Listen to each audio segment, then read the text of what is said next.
আপার হাউসে এই পিআর পদ্ধতি চালু করা ভালো। তাদের মধ্যে কিন্তু আমরা নির্বাচনী কর্তৃত্ববাদ লক্ষ্য করেছি। 52 সব নিয়ে গেছে, 48 কিছু নেই। জাতীয় সংসদ নির্বাচন ফেব্রুয়ারি না এপ্রিলে হবে, এ নিয়ে এখনও আলোচনা বা নানা মত আছে রাজনৈতিক দলগুলোর মাঝে। যদিও ডিসেম্বরে নির্বাচনের প্রস্তুতির কথা জানিয়েছে অন্তর্বর্তী সরকার। আসন্ন ত্রয়োদশ জাতীয় সংসদ নির্বাচন ঘিরে আলোচনায় নতুন এক পদ্ধতি, সংখ্যানুপাতিক প্রতিনিধিত্ব বা পিআর সিস্টেম। এই নিয়ে রাজনৈতিক অঙ্গনে দেখা দিয়েছে দ্বিধা বিভক্তি। দেশের অন্যতম বড় রাজনৈতিক দল বিএনপি এর বিপক্ষে, তবে জামায়াত ইসলামী, ইসলামী আন্দোলন বাংলাদেশ সহ আরও কয়েকটি রাজনৈতিক দল এর পক্ষে অবস্থান নিয়েছে। সহজভাবে বললে বোঝায়, সংখ্যানুপাতিক অর্থাৎ প্রপোর্শনাল রিপ্রেজেন্টেশন বা পিআর হলো এমন একটি পদ্ধতি যেখানে আসন বন্টন হয় প্রতিটি রাজনৈতিক দলের প্রাপ্ত ভোটের আনুপাতিক হারে। ধরা যাক, কোনো দল যদি মোট প্রদত্ত ভোটের শতকরা 10% পায়, তাহলে সেই দল আনুপাতিক হারে 30টি আসন পাবে। পিআর ব্যবস্থা বিভিন্ন ধরন আছে। যেমন ধরেন, একটি হলো যে পার্টি লিস্ট বা দল একটি তালিকা করে দেবে, তার মধ্যে আবার দু ধরনের আছে, একটা হলো ক্লোজ লিস্ট, একটা open list.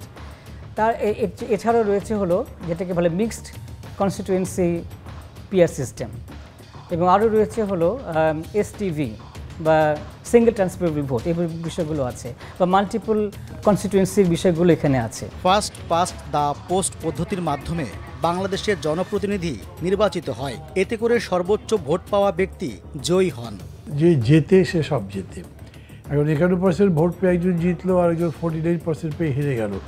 Total vote count করলে দেখা গেল যে হয়তো একজন আসলেই 52 আর একজন 48।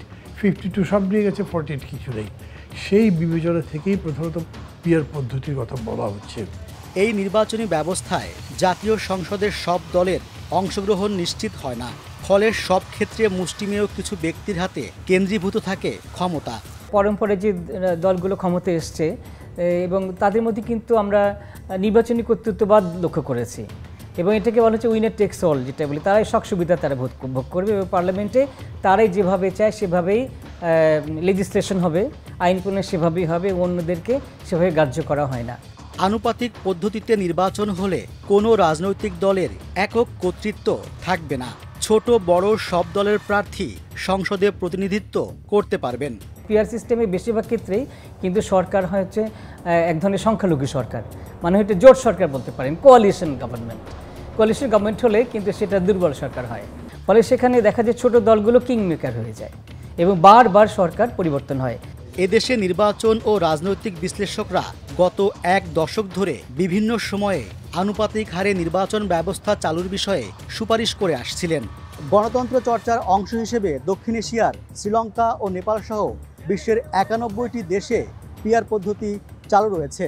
তবে রাজনৈতিক মেরুকরণ, জোট নির্ভর নির্বাচন এবং সামাজিক বাস্তবতায় বাংলাদেশে এই পদ্ধতি বাস্তবায়ন বড় চ্যালেঞ্জ।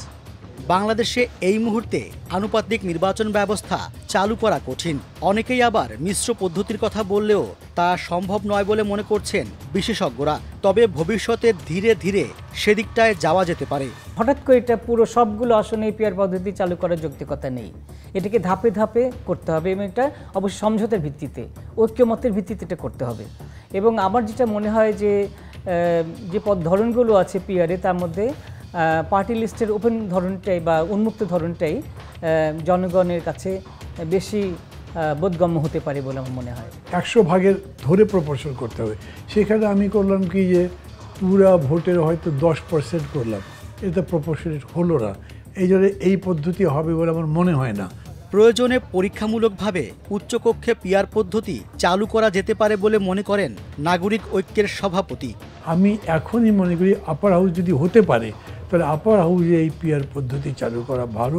আর লোয়ার হাউসটা চালু করবার জন্য আমাদের আরও একটু বোধহয় অনুশীলন বা আলোচনা, একটা ক্যাম্পেইন করা দরকার, তারপরে করলে ভালো হবে।